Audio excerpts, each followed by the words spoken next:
stop wasting time, because it runs out. Yeah.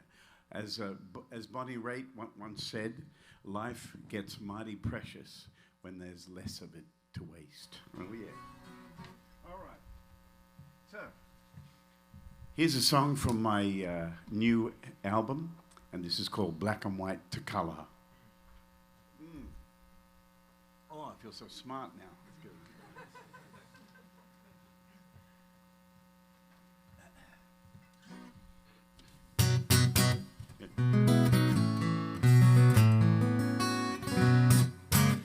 Am I in the house? Okay, good. You can just leave it now. Thank you, brother.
Oh, thank you so very much.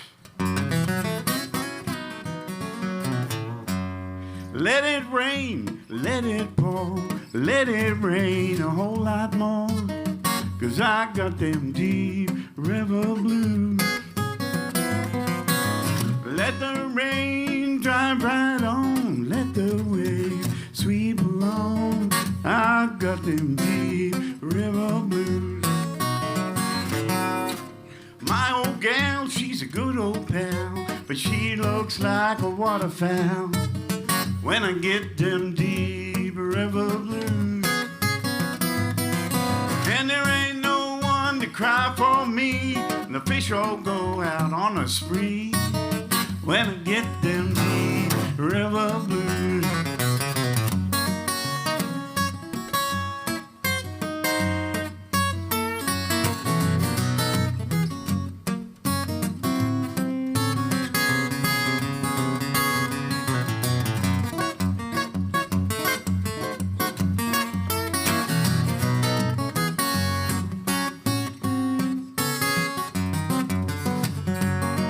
Well, give me back my old boat, and I'm gonna sail if she'll float.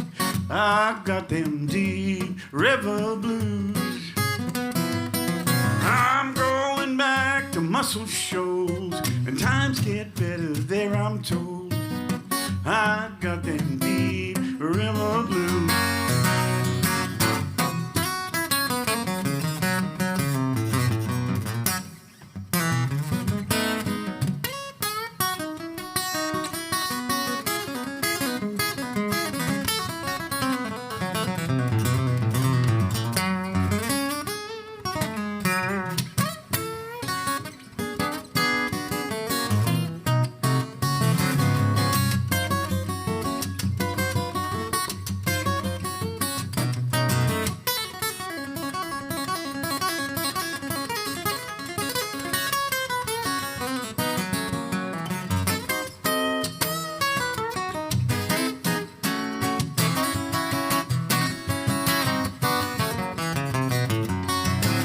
Said let it rain, let it pour, let it rain a whole lot more, as I got them deep river blues. I'm a-going back to Muscle Shoals, and times get better there, I'm told. I got them deep river blues. I got them deep river blues. I got them deep river blues.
Oh, you're very kind, thank you.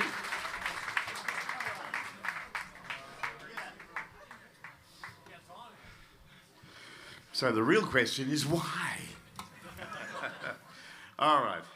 Let me play something a little different for you. Hey, Dennis. All right. I got a message the other day from Spotify and what starts with P, Pandora. Yes, I got a message. Welcome to the Million Streams Club. Wow, what does that mean? So this song that I'm about to play you is a piece I wrote, and yeah, it was the first one this year to go over the million streams, and it's called Song for a Rainy Morning.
Thank you.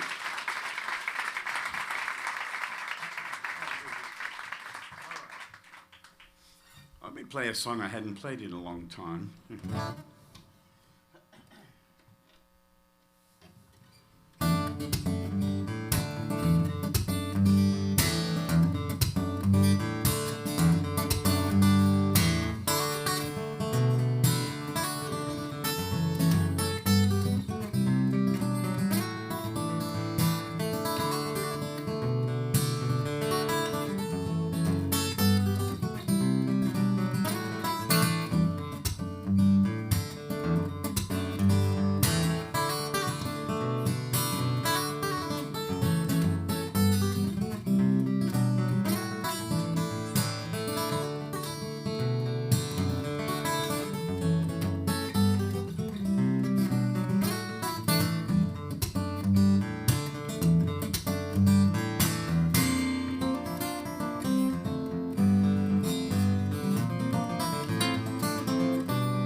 Thank you so much.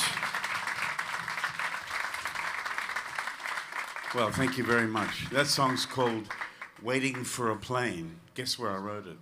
At an airport. I wrote it at Nashville Airport, Waiting for a Plane. And that's what I called it, Waiting for a Plane. There you go. Anyway, great to see you all and great to play for you today. And I'm looking forward to hearing from you today. Anybody want to start us off with something that they may need to know from a grey-haired fella like me? Anybody? Yes, sir.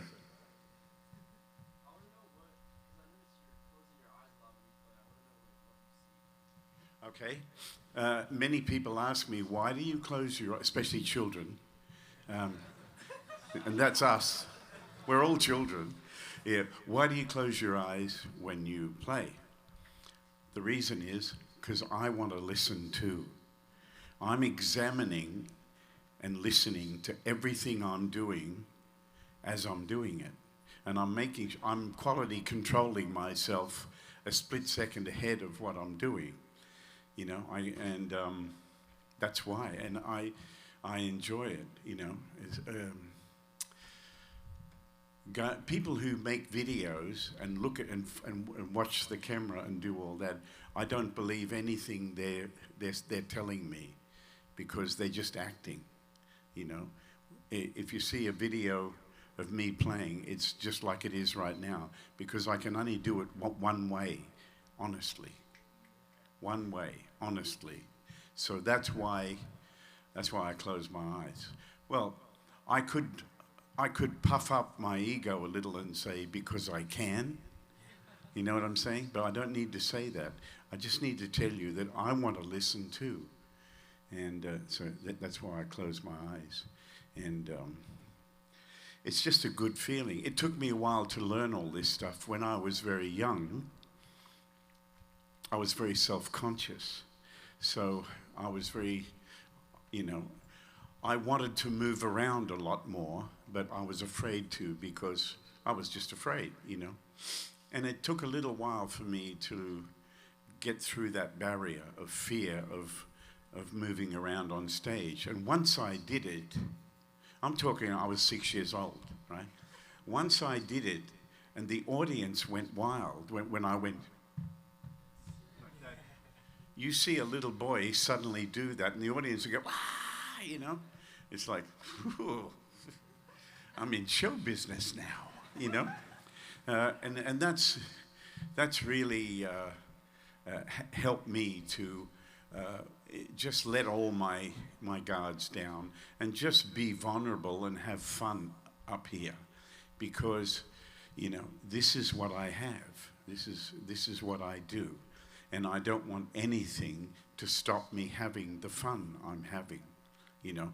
I can't be up here having fun and all that if I don't think that my work is ready yet. So, you know, that's why discipline and practice and determination, all those things, but discipline, they're the things that give you the release to have all the fun. You know, so I can play these tunes for you and have a great time, close my eyes, and we're all having good fun, because I can confidently play them knowing in my heart that I've put the work in, you know. And of course today's could be different. I'm different, as we all are. We're different every day, you know. You see this thing? It's always the same. It's beautiful, but I'm not. I'm different all the time, and I have to find a way of being in this moment and doing the best I can, you know. So I hope that answers your question about my eyes. Anybody? Yes, sir? First of all, my name is Rose. Hi, Rose. I really like your one of arrangement Close to You, and yeah, a song called Close to You, yeah. And then I really like, especially in terms of the harmony and voicing you use. Right. So I'm wondering, like, how do you like choose the harmony or voicing when you arrange some songs? Playing a song that has lots of space and everything. Well, all that came. It's not my technical knowledge. It's the knowledge that I've gained through listening to people like Stevie Wonder, James Taylor, Carole King, People who build harmonies and beautiful moving things underneath a vocal. So let's go to Stay Close to Me, and I'll just dissect it for you, okay? Thank you. Did you turn it off? No. Why is it humming all of a sudden? Okay. So the melody is da boom boom ba boom boom ba ba da da da. That's the lead singer. That's how I see it, right? So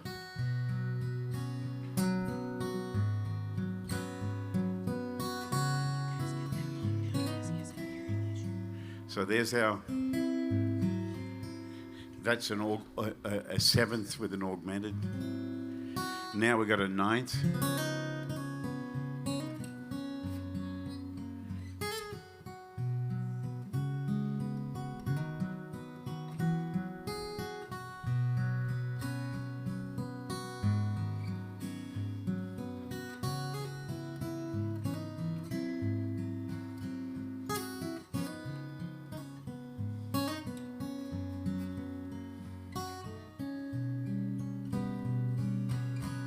And it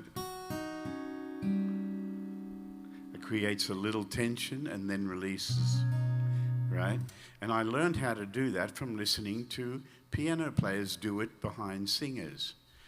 I didn't study that particular thing. I just listened to a lot of singers and artists and records that were full of great ideas. You know, you go back to Aretha Franklin's stuff that she did in the late 60s. There's so much of that going on. There's her voice and her playing piano underneath it, you know. And then you've got Carole King's Tapestry album, which I still point people to. Listen to that record. It's a masterpiece of arrangement, of songwriting, of production, and in its simplicity, it's a masterpiece, you know. And there are things on James Taylor records that I constantly harvest ideas from, which I could probably show you. So let's go to the bridge of this song for a second. So.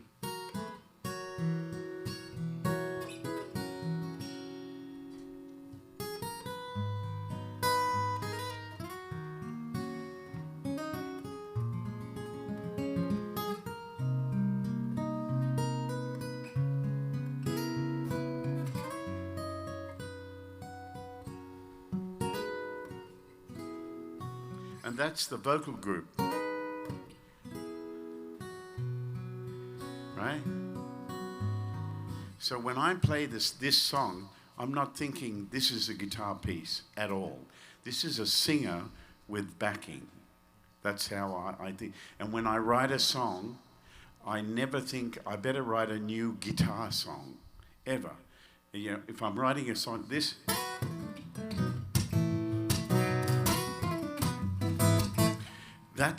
That's Ray Charles at the piano, and he's got a horn section underneath him, you know. Then bam, bam, bam. That's all everybody's singing and the horns going. That's how I see it. I don't see it as just a guitar piece, because it's much more than that to me, right? I may be loopy, I don't know, but that's how I see it. So. As far as coming up with harmonies and stuff underneath, I learned a long time ago that things that are beautiful harmonies that can be a nice surprise is a good thing to learn. And Stay Close to Me has that like on the last time, right? And then on the end, on the very last time, here. Then, and it doesn't resolve until right at the end.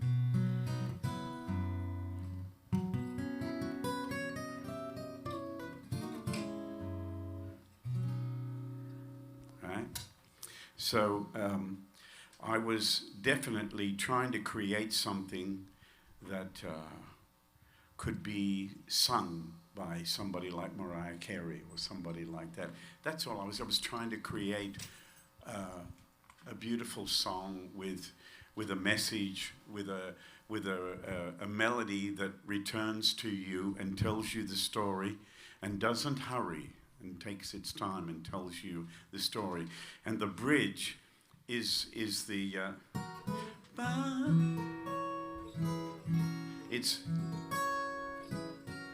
that's telling us something in our heart.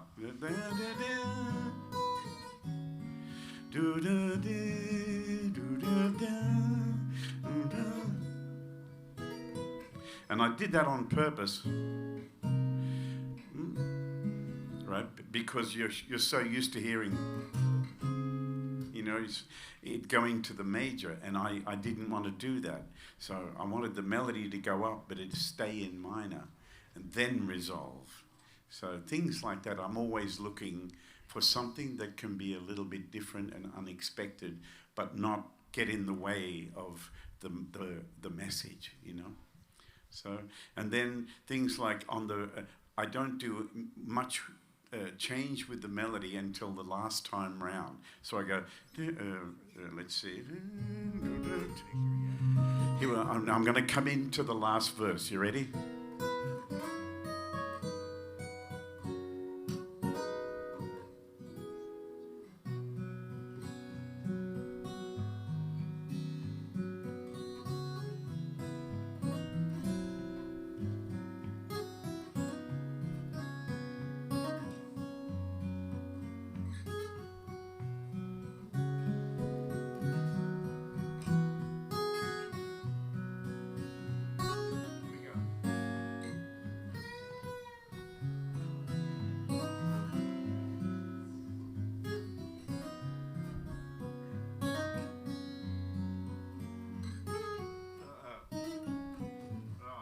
It up because I was thinking about Mariah Carey singing that. You see that?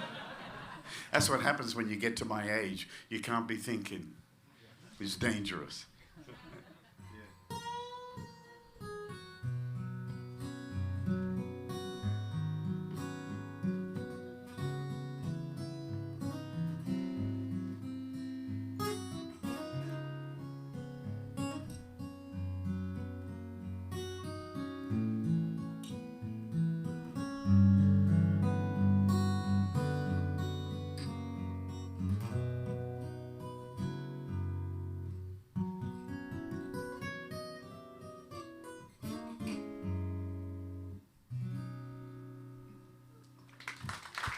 There it is. Thank you. So I learned all this stuff. I'll get to it. I learned all this stuff by listening to good music, listening to songs that everyone loved, that you couldn't wait to hear it again and again and again. You know what I mean? And don't forget, in 1980, I was in a band opening for Stevie Wonder. We saw and we played together every night. He invited us on the stage. I got to know him in the band. I was around his music all the time. And so I don't overlook that stuff. It's part of the experience that I had that's helped me become a better songwriter somehow, you know. So that was 1980. 1988, I toured with John Denver, and that was beautiful too. And then in 1990, I got the call, and I toured with Eric Clapton in Australia. I did every show, and hung out with those guys, and listened to everything he did, you know. And then in '94, I was on tour with a guy named Michael Bolton, and he was so great. And you know, just to be there, to hear his sound check, to hear his band playing, to hear him and his singers warming up, and hear the songs and all that, that stuff has really come into me. It's soaked into me. But that's just a little bit, you know. Back in the late 70s, I listened to Sam and Dave, Sam Cooke, you know, all the Motown music and Diana Ross and people like that. I listened to all that stuff, and Earth, Wind and Fire. You know, I've never told anybody this, but I got the call to join Earth, Wind and Fire, and somebody recommended me, and a guy called me. I was living in Sydney, and they had seen a video of me doing this. I'll show you. I'll show you what I was doing. Here we go.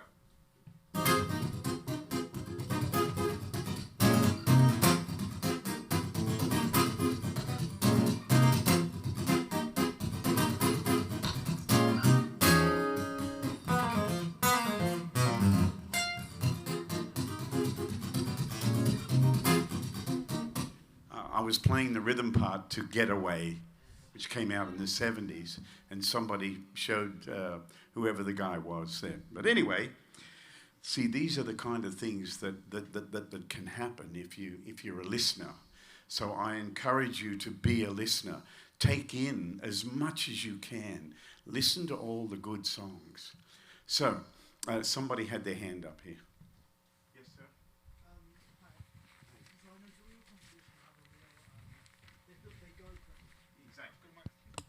Sorry.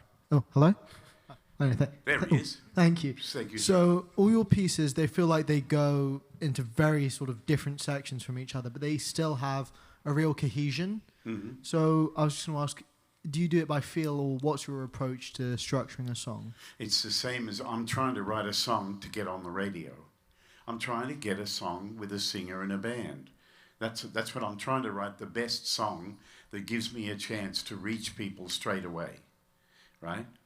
So, you know, even though I don't write lyrics very much, but I still try to write songs that have that will reach to you straight away. You know, let's take a look at here you go. Let's have a look at Scarlet's World. Okay, Scarlet's World. Okay. Scarlet's World is a song I wrote over about a 2-week period, and I've never done that before. But I was trying to do stuff and be clever. You know what I mean? Up here, you've got a songwriter who's very clever, but he never wins. The guy down here is the one that wins. He has to be satisfied. The one that's in my soul, in my heart. That's the one I listen to. This one keeps giving me ideas, all right? So with Scarlet's World, it's a very simple melody, but I still want the song to say something to you straight away, to herald, to say, guess what, this is what's going to happen, kind of thing, you know? So when I wrote the song, it started out with just this simple idea.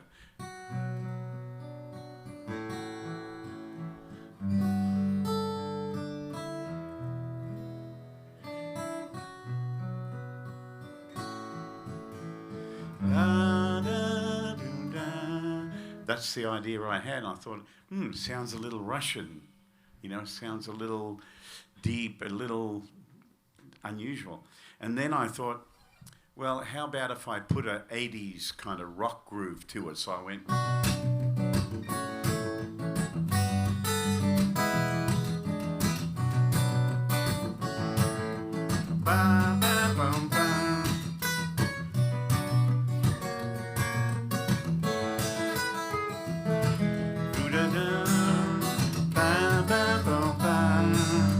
Here in Scarlet's World.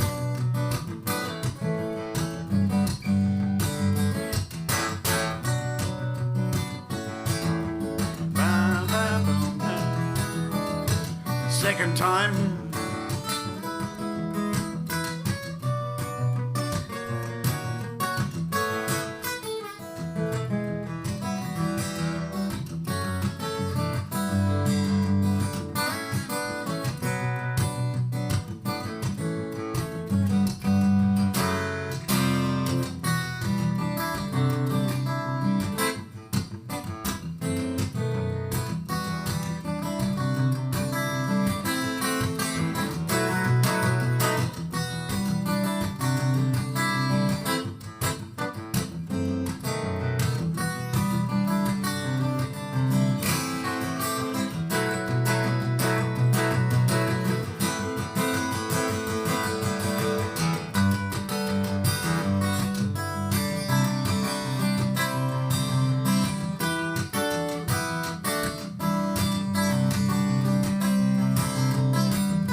So each section has something to say and lead to the next one, and it slowly builds, and then we're back to the theme again, and it's a double chorus out.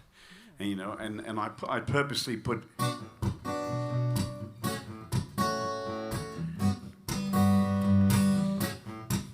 I purposely put that on the end just to, like, give it one more, you know, go at the end. And then instead of finishing on, it finishes on, which is a nice feeling, a kind of like yes feeling, you know. So the other stuff I was telling you about that I wrote, I threw it all out because it was just too much. And so the 3 sections tell the story, you know. By the way, this song was inspired by a movie called Lucy, and that's Scarlett Johansson, okay? That's a great movie, and there's so much about it that inspires me apart from her and her performance. She's amazing. But I also have a granddaughter named Scarlett, who I always said, Scarlett lives in her own world. You know, this is Scarlett's world, and we're all just in it, you know, that kind of attitude. And so that's really what it's about. Scarlett's world is inspired by that movie and dedicated to my granddaughter. Okay? And so when I'm writing, I'm still just thinking, I'm just trying to be a pop songwriter who plays the guitar, but I'm still writing melody, harmony, groove, chordal ideas, and I still have to be satisfied in here with everything, you know? So, yes, sir?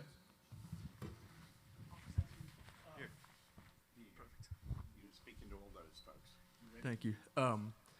You're talking a lot about your songwriting process. You mentioned the song you were writing for the plane.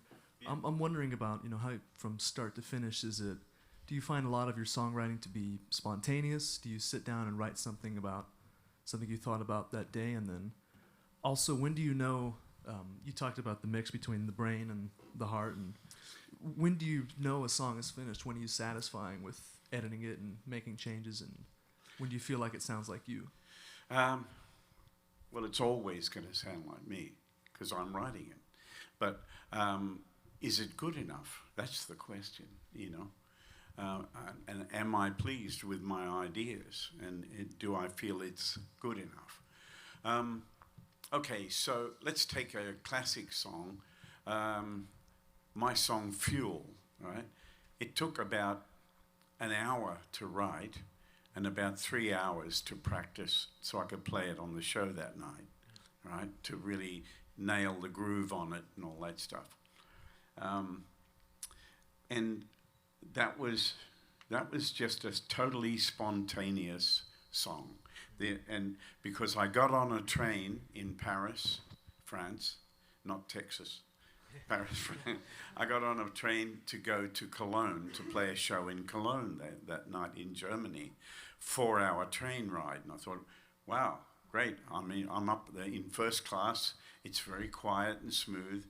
And so I took my guitar out of the case and I went in between carriages where I wouldn't disturb anybody. And I had this idea. I had this chord. I loved that sound, right? It's A. There's A. It's... And so I started looking for something to do with that chord. So I found... Bum, bum.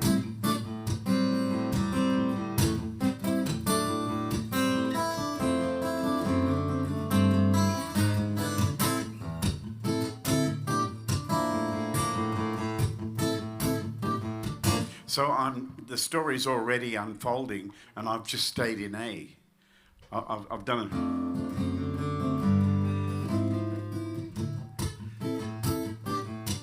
And there's tension. The same as there's... I'm creating tension and taking you different places. And then when the verse part comes to an end, I'm going to lift you into the release of the chorus. So check it out. So...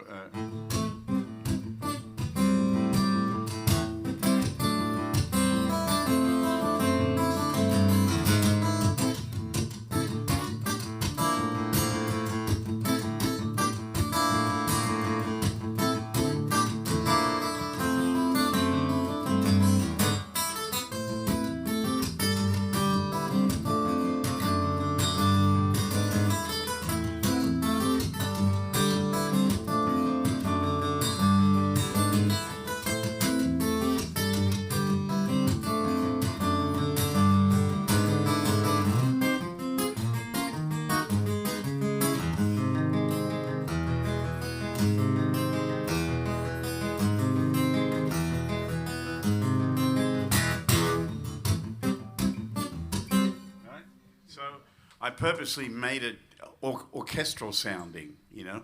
So it was a bit like I was trying to write something for Indiana Jones.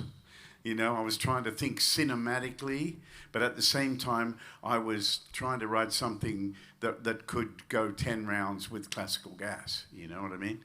So if you tap like that, you can tap time through the whole thing. Check it out. So.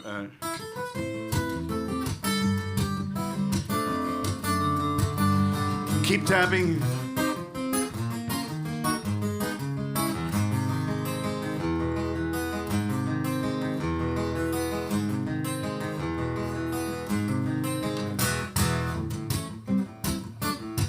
See, it goes through 2 different time signatures and comes right back out on 4/4. It's a miracle. No, I just love doing stuff like that every now and again, you know. And I was trying to think cinematically, you know. This is what I do. I want to tell you, as a composer, I'm like an actor, you know. Like if I want to write a song like that, and I want to think cinematically, I think about all the movies, the songs from films, and how beautiful they sound and how cinematic they sound, and that helps me to write in that way and to be unafraid to try unusual things, like how I move the time around there and all that, you know. So I definitely encourage you to think about a style of music that will help you write, you know. Take the influence of other things that really work for you. So this gentleman had his hand up before. Hey, my name is Christoph. I was learning one of your songs called Mombasa, like 4 or 5 years ago. It took me 4 weeks to learn it because 8 pages. And I was learning that with my teacher, Christophe Goumene, and I remember watching you on YouTube on my computer. And I just want to know if you can play it like now, if you can. I just want to know how it sounds like seeing you right now and playing it. Thank you. Yeah, thank you very much. Mombasa, see, Mombasa has a move in it that if I hadn't listened to James Taylor, I wouldn't have that move. But Mombasa, let's see now.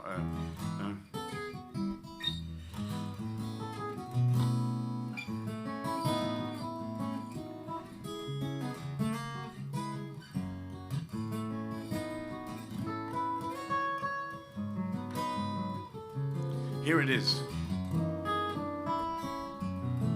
That's a typical James Taylor move. It's also the hardest part of the song. You grab a fistful of B ninth like that and try to make your first finger go. It's not easy. It looks easy, but it's not. Right. So, with Mombasa, I wrote it because my heart was so full of joy being in Kenya, and I started with this idea.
There you are, brother. Thank you. Cool. What's up, man? I just want to say, first off, it's so good to see you here. You know, welcome back to Berklee. But Thank you. so I want to ask you about your guitar setups, because I know that like the action is super low. They're super playable. Like I got to play. It's not super low. Okay. But it's low. Yeah. Right. It's low and flat, but it's not. Everybody who said, "Is this like your action?" It's always too low. Right. Mine's just right. Yeah. So Yeah. how did you find that point of just How right? did I find? I got when they gave me the guitar, I got them to lower it the tiniest bit, and then I took the spanner and I tightened up the neck, pulled it back until it buzzed, and then I let it off until it was clean. Yeah. Simple as that. There you go. Yeah. And now I got into Boston in the wee small hours this morning, and it was freezing cold here.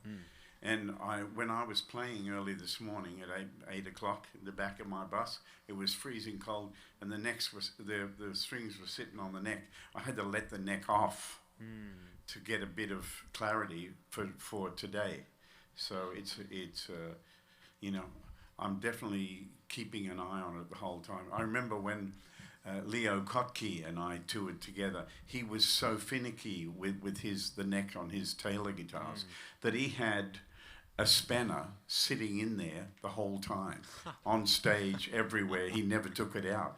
And sometimes he'd just give it a little tweak and check his tune and carry on to the next song. Yeah. Yeah, you can be that sensitive, you know. But my action, see, people are always saying, what's the width? What's the height? But I don't know. Yeah. You know, I don't measure it. I haven't a clue. The people down at Mayton could tell you exactly what my action is because they've measured it 100 times, you know. But I do know that it's comfortable, but it's not sitting on the neck. It's, you know, you've got to work to get some clarity out of it. But I don't want it too high, because when I go to play harmonic things and things that are intricate, I don't want to be fighting the pressure of those strings too much, you know. And a good test is to play something like this, you know. Let's have a look.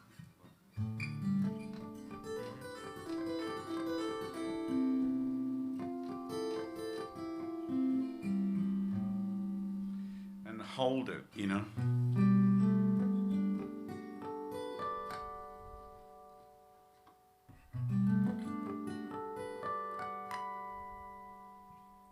You hold a position like that for a while, and immediately these muscles here are going to ache, you know.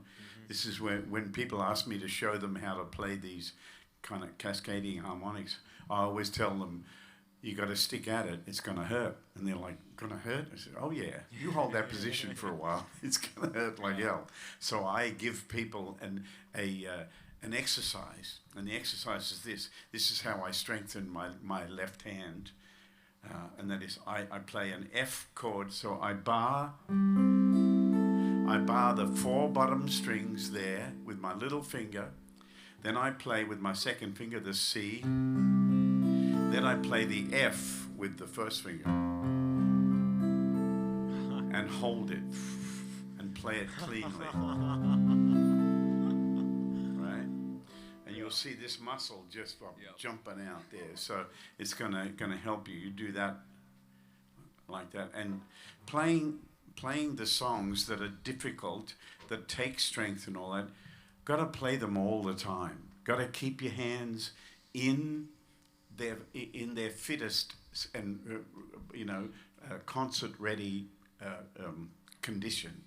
So I go over stuff a lot. I do not sit around practicing modes and scales and stuff like that. I play songs. That's how I practice. I pick up the guitar and I play songs. And there are some days where I practice songs that I won't play on stage, but I don't want to forget. You know, and then there are other times where I'll play tunes that I've struggled with, and I'll keep at them. You know. Yes, sir.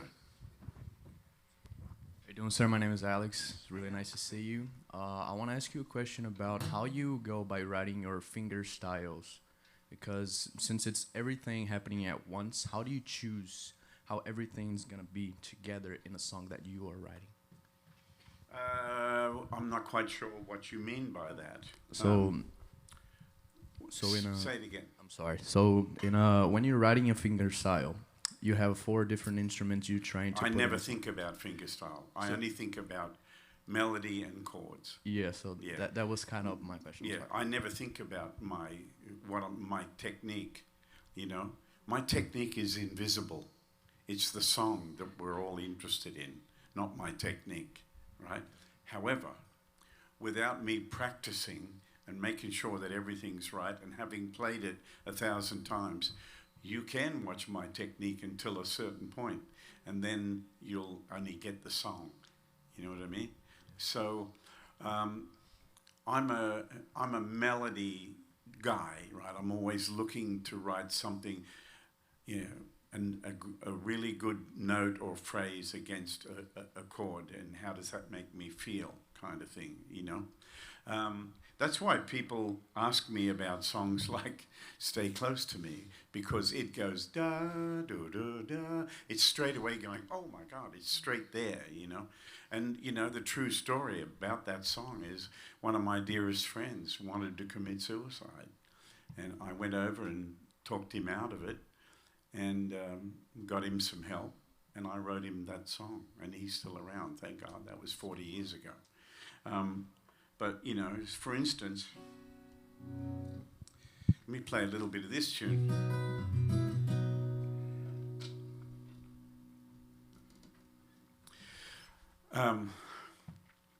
Here's a classic example of being inspired by someone else's song, okay? When Eric Clapton came out with Tears in Heaven, I must have listened to it 1,000 times, and I was so moved by his singing, the words, the playing, but just what really moved me was just how beautiful everything was, right? And I thought, I really want to write something in that kind of style, but it doesn't need to be a sad song. It needs to have love and compassion in it, you know. So I wrote this tune called Since We Met, and I wrote it very quickly.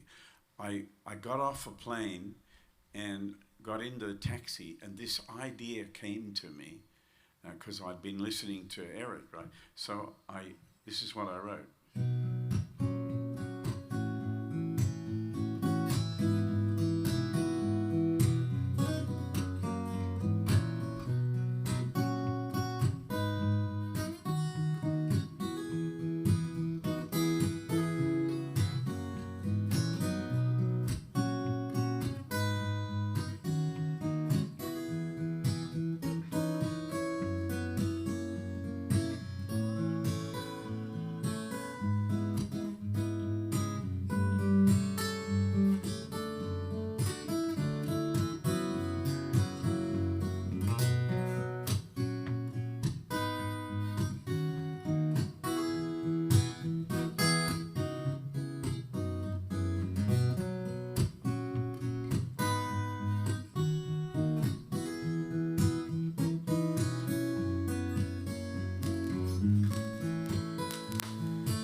Thank you so much. Thank you. Thank you very much. Yes, sir. Great to see you. Thank you so much for coming. You got the microphone. Thank you so much for coming to Berklee. I remember you telling me that you wrote your song Angelina, and the first 4 melodies was Angelina. Do you have any more lyrics to that song? Yeah. Angelina. Angelina, come to your daddy's arms. Angelina, I'll keep you safe from harm. Angelina, sit on your papa's knee. Angelina, don't you go too far from me. Angelina, don't you go too far from me. Don't you go too far from me. So forth. That's how it goes. Wow. Yeah. That's really all the lyric that I had. Yeah. I'm not really good with words, you know. I think I've written 2 whole songs in my whole life, you know. Yes, young lady. Thank you so much for being here. My name is Noah. The thing you said about you being a songwriter can really help explain why I love your playing so much. Thank you. I wanted to ask, first of all, the thickness of the strings you're using. These are, on this guitar, 12 to 54. Oh. Okay. On my other guitars, 13 to 56. Oh, wow. Yeah. Okay. Yeah. Very You want a thinking. big sound, get a big string and get a big pick. You know, you want a good sound, get a good pick. So.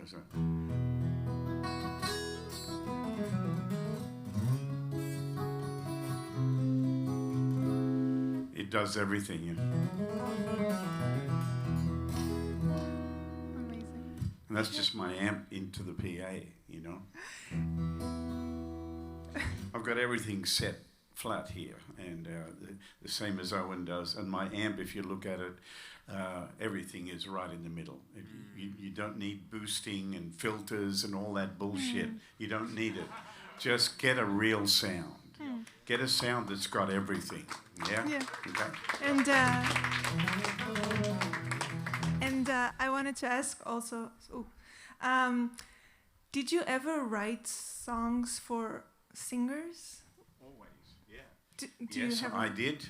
I was, well, that's what really got me going as a songwriter. I was trying to get a song with a big artist so I could make a little money and do what I wanted, you know. And so I had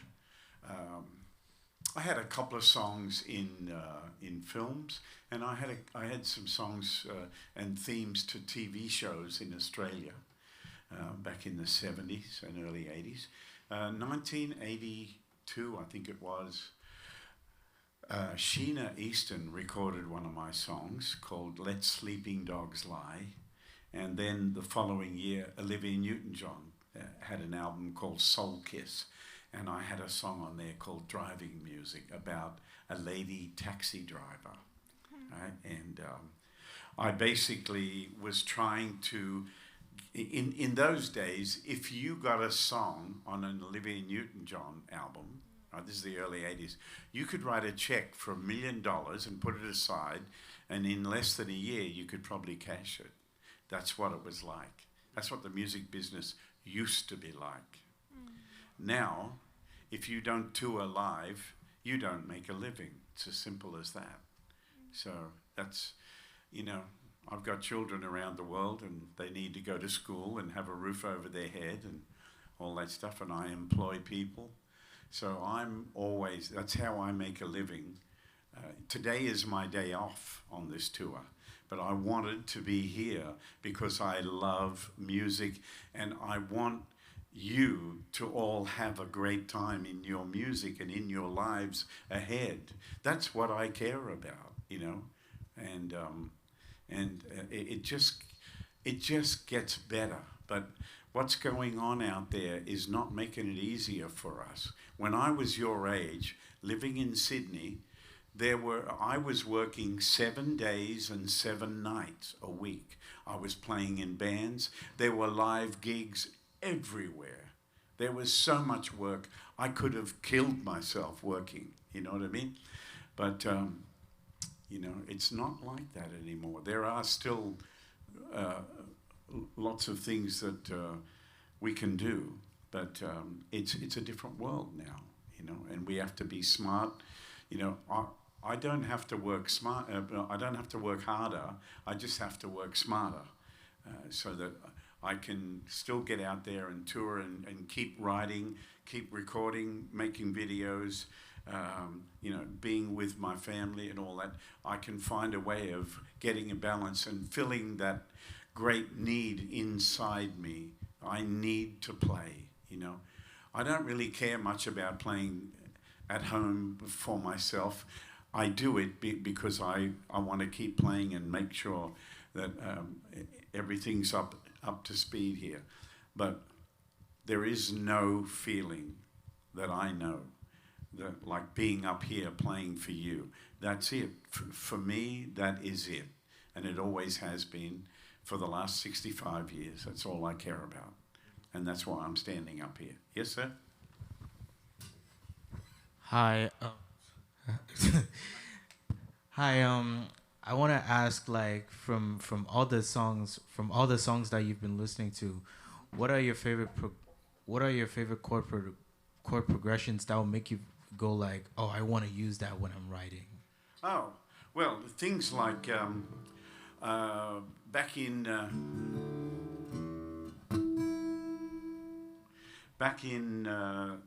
the late 70s, I played on some records in Australia by local songwriters, and both those artists that I work with had really good piano players, and I stole an idea right off one of their songs because it was such a great idea. I'll show you what it was. So the song was in D, and instead of it going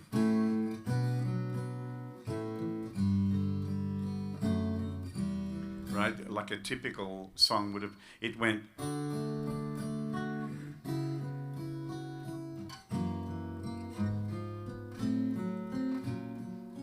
I went, holy smoke, what's that?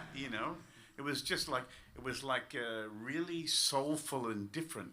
So I wrote this song called Brother of Mine, and my chords and melody went, he said he's tired talking about it,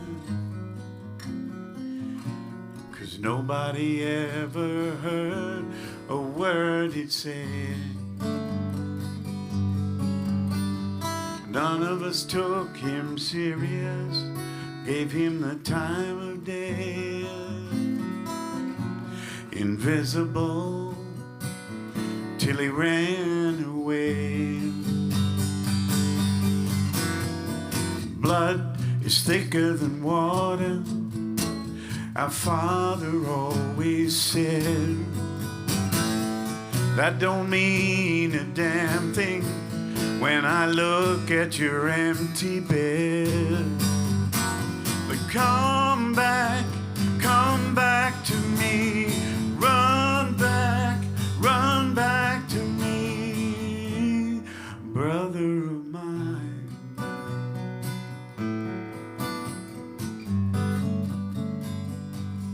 So you get the idea. Yeah, I know. Yeah, that was a long time ago. About find your own voice. How did you find your own voice, and some advice to find that? Your own voice. This is a wonderful question, brother. Thank you for that. He said, how did I find my own voice?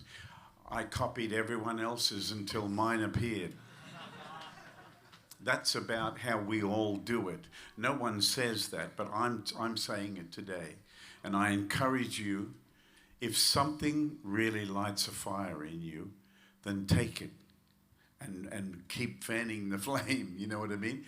Like, my first influence when I was 5 years old was a guy named Bruce Welch. He was the rhythm guitar player in a band called The Shadows. And it was the first great instrumental music that I heard, right? But I was very lucky because the way I'm wired, when I listened to music as a kid, I just had to emulate the sound on the record. So we were trying to work out by ear. I don't read music. I never had lessons. Everything I'm doing is all by ear, right? So in order for us to sound like the record, I had to make several sounds and didn't know what they were. And so one was being the rhythm guitar player.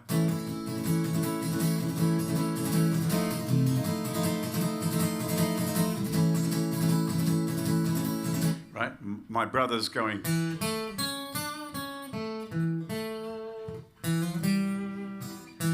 And I'm going. Right? But there's another sound, and the other sound was the bass guitar. But no one told me it was a bass guitar. So I thought, I found a way of going, and I got this sound.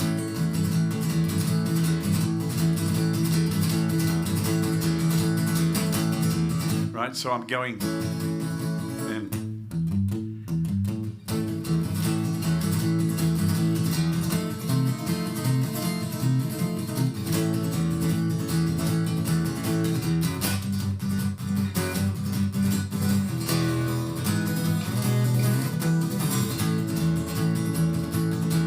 right, so I copied it. I copied the record exactly, and my brother copied the lead part. Right, so there is us playing the record, and people loved it, and it sounded good. But that wasn't our voice. That was us trying to sound like them. But I believe that we all start out that way, you know. Something has to light a fire in us. And it doesn't matter if you spend half your life trying to play like Jimmy Page. Go ahead and do it. Everybody knows there's only one Jimmy Page, right? But if that is what you feel really ignites you, then do it. You know, it doesn't matter. But somewhere along the line, you will find your own voice, you know. I think I'd been playing probably 35 years before my voice appeared, you know, as a guitar player. It just suddenly, it was in my writing and my arranging that all of a sudden I realized, oh, I got my own thing going here, you know. And it just dawned on me one day. But, you know, I begged, stole and borrowed as much as I could from everybody. Every musician I heard, I said, what's that? You know, and the piano player said, oh, it's this. Oh, okay, great. Oh, thank you, I've got that. What was that thing you were playing on the saxophone? Oh, it's an augment. Oh, okay. So I'm stealing from everybody to try and fill my bag of knowledge, you know. So your voice will appear, but don't be in a hurry for it. Unless, of course, you're a young singer-songwriter who already has a style and a sound and all that stuff. That's a different ballgame. But what I'm talking about here is, you know, it's taken me a lifetime to gather knowledge and experience to be able to channel it through this thing here. So that makes sense? Yes, sir. You with the glasses. There you go. Again, thank you for being here. My question is, like, when you're playing your solo pieces, you have such a full sound on the guitar. So I was wondering, what's your thought process thinking about moving your harmony notes and your voices inside your chords in relation to, like, the melody that you're playing on top? Well, I'll come back and say, I'm thinking like a singer, right? So my priority is the melody, right? And then I put the chords around that, you know. I sometimes don't always do that. Like for instance, let's see.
like I'm the singer, you know.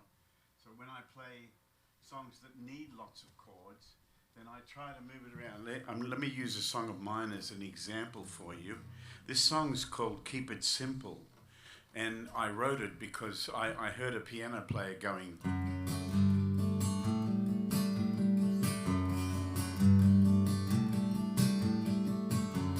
And I love that sound of the piano with the third in the bass, right? So I put a melody around that idea.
Chords moving underneath. Yeah. The melody's where my priority is. Yes, young man. It's you.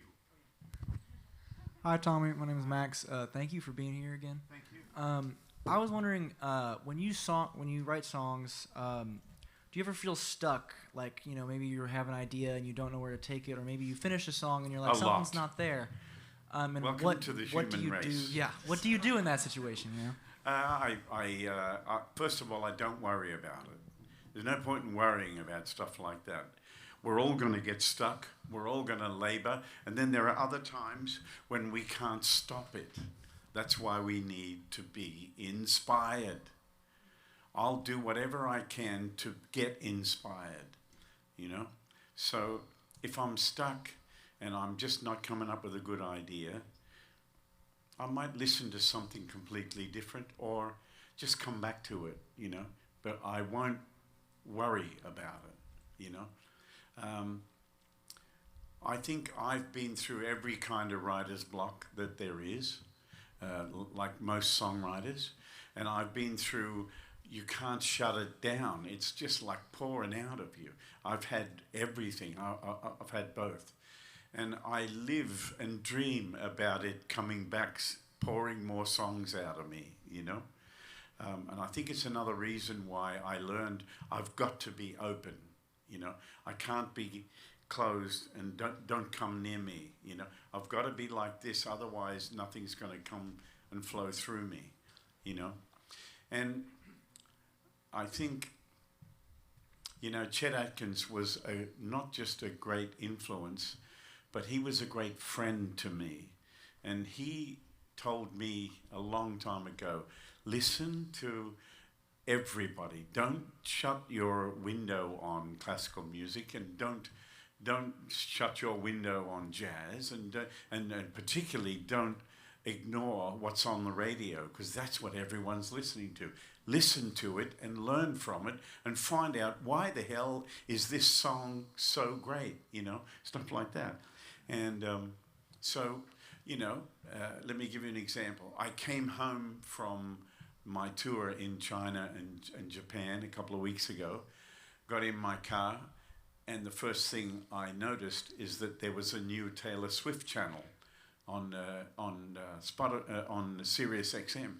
That's what I listened to. I listened to all her new stuff over and over and over, and saw and heard and felt what everybody sees in it. It's unbelievable, you know. And so I I definitely try to keep all my channels open, you know. But I still write as if I'm trying to write a song for a singer in a band. That's how I operate, you know. And so I'm always looking for ideas that I think are good enough that, you know, the moment you hear the first part of it, you want to hear the rest of it, you know. So, like, I can take an idea and make it into something else. Here's a classic example. So,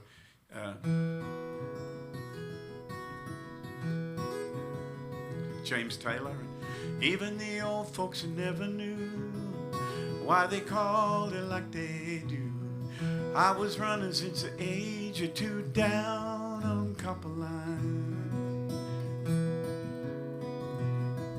Right? I listened to that 100 times and I said, one day I just said, it's the movement, it's the constant movement of the chord that has got me. You know, it's a beautiful melody, but this constant, right?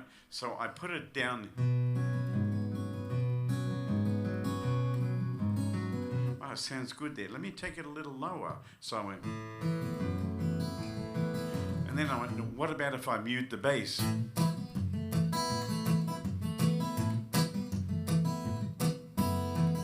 And all of a sudden, the man with the green thumb was born.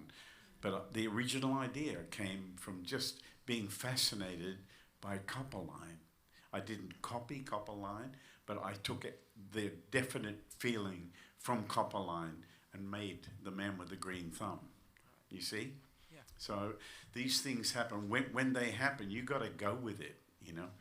So same thing with my song, I don't know if you've ever heard it, Rachel's Lullaby. And Rachel is my youngest daughter. And when she was little, I would pick her up and take her to the supermarket with me, to the car wash. I'll do everything with her in the car. And I only played the Beatles in the car. That's it. It's the first music she really loved. And it wasn't long before I'm driving along, she'd say, Blackbird, Daddy, Blackbird, again, Blackbird, again, she loved Blackbird so much. And I'd have to play it. I'd have to play it for her, you know. So in the end, my wife said, why don't you write Rachel a lullaby? So I said, okay. So I started thinking about Blackbird and how it goes. And Paul does this nice little strum thing on the original version. So I decided to take the spirit, the feeling of Blackbird and do something myself. So here it is, Rachel's Lullaby.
Rachel's Lullaby.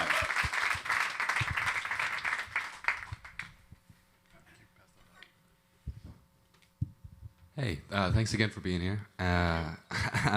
So you've been switching out your thumb picks and playing with different picks, and you've been doing fingerstyle. I wanted to first ask what your thought process is on that, and then also what your thoughts are on like how you use that in expression and in your playing. All right. Well, I can play. Actually, when I wrote Rachel's Lullaby, I wrote it without a pick at all, just straight ahead. But I kind of got to where I like having it there, you know. So I'm playing really gently. I wrote it like this.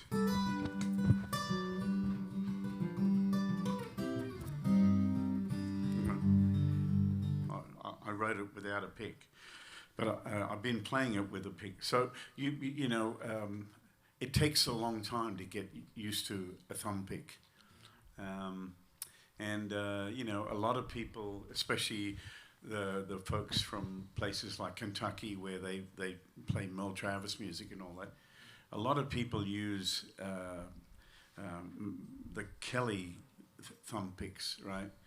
Because they're everywhere. But to me, they don't sound any good, you know, and they're too soft. If I want a flat pick with my thumb pick, I can't do it because it'll fly off my thumb, you know. So I use these Dunlop medium ones, and I can flat pick with this the same as I can finger pick. So I started out as a finger picker when I was about 10 years old. I started out with a straight pick, and then I eventually switched to a thumb pick.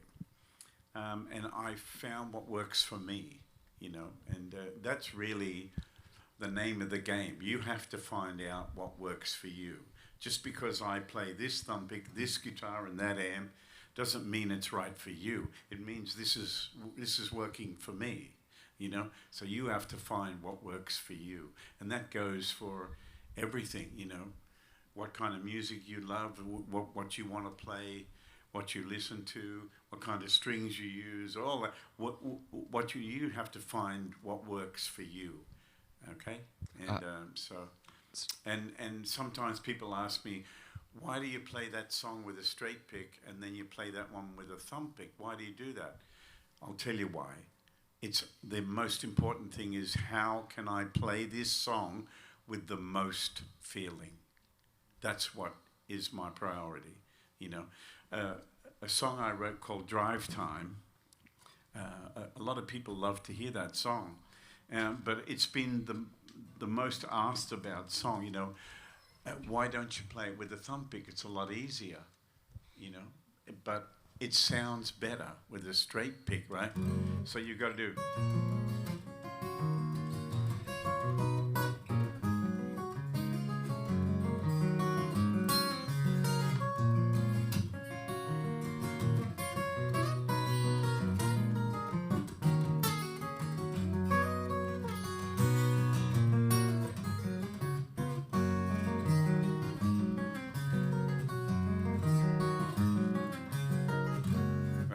In order to get that kind of strummy feel to it, you got to have a pick to get that sound, you know. And then I sort of. So here's the pick. Here's my finger. It's the same sound. I know how to match the sound of my pick with my fingers. Who'd have thunk it? But it's a big part of what I do. You know, my nails are completely useless. They sound like paper. They're awful. That's why I don't play with nails. So I have this big thick pick, which is based on David Grisman's mandolin pick. It's a proper mandolin pick. And then I have these calluses that I've built up here. So there's the sound of my callus. I can leap tall buildings with a single bound with that. You know, this is my melody finger. You know, so yeah. So, but that's how I do it. You know, most players have big nails or they get acrylic nails and that's how they want to play. I don't want to do that. I have to do it this way. So you got to find what works for you. Way up the back there. Yes, sir. Tommy, thanks again for being here. You're welcome. Thank you. I have far too many questions to just ask one. I was going to see if we could possibly hear a bit of Amazing Grace. Yeah. Okay. Oh, is that all? That's all. That's all. Okay. What about that lady over there? She was asking a question. Yeah. Hi, my name is Hi. Elise Black. Thank you Hey. for being here. It's like really meaningful to see you. You're one of Thank my like guitar teacher's heroes, and I did one of your songs for our test. And Ah. I was wondering how you came up with the cascading harmonic intro to "Somewhere Over the Rainbow." I think it's gorgeous. Well, I stole that from Chet Atkins. I stole that idea from Chet Atkins and Lenny Bro. They were the guys who I heard doing that, and I so badly wanted to make that sound, and I didn't have a clue how to do it. I knew how to go. I knew how to play those harmonics, but I didn't know how to go. I couldn't figure it out how Chet was getting that sound, and he showed me in a dream. This is I'm not kidding. This is the weirdest story, but this is life, ladies and gentlemen. Life is pretty fucking weird sometimes, but I can tell you. I had a dream, and in my dream, there was a red velvet curtain, a spotlight came on, and Chet Atkins came out in a tuxedo with his Gretsch guitar, and he went diddly, and he did all this like that. The next morning, as God is my witness, I could do it. I understood it, and my only way I can figure that out is that maybe my subconscious figured it out and then figured a way of showing my conscious in my brain. Because the next day I started to play my guitar, and I just knew I knew that I knew what to do, and I was like, I don't know how that happened, but there it is, you know. And so basically, it's a combination of harmonics and natural notes.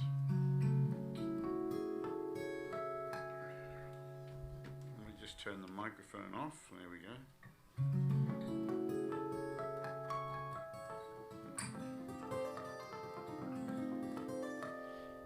So basically, I'm playing open note, harmonic, open note, harmonic.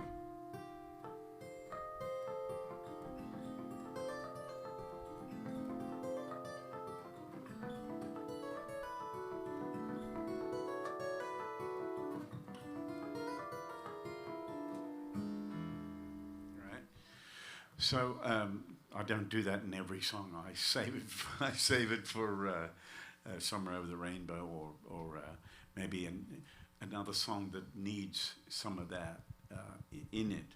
But it's definitely worth working on, but there are many people now who are out there doing it. I just think it's not a good idea to do it too much, you know. Just a little bit is enough, you know, because it's so beautiful, you know. It's a beautiful sound. So that's where that came from, to answer your question. So let me have a little bit of Amazing Grace for our brother who requested it there. This is another example of how we're going for time. This is going to be it. Okay. Yeah, just 4 Yeah. minutes. Yep. Okay, thank you. This is a classic example of me trying to get piano players type ideas.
Hope you had a good time today. Thank you so much.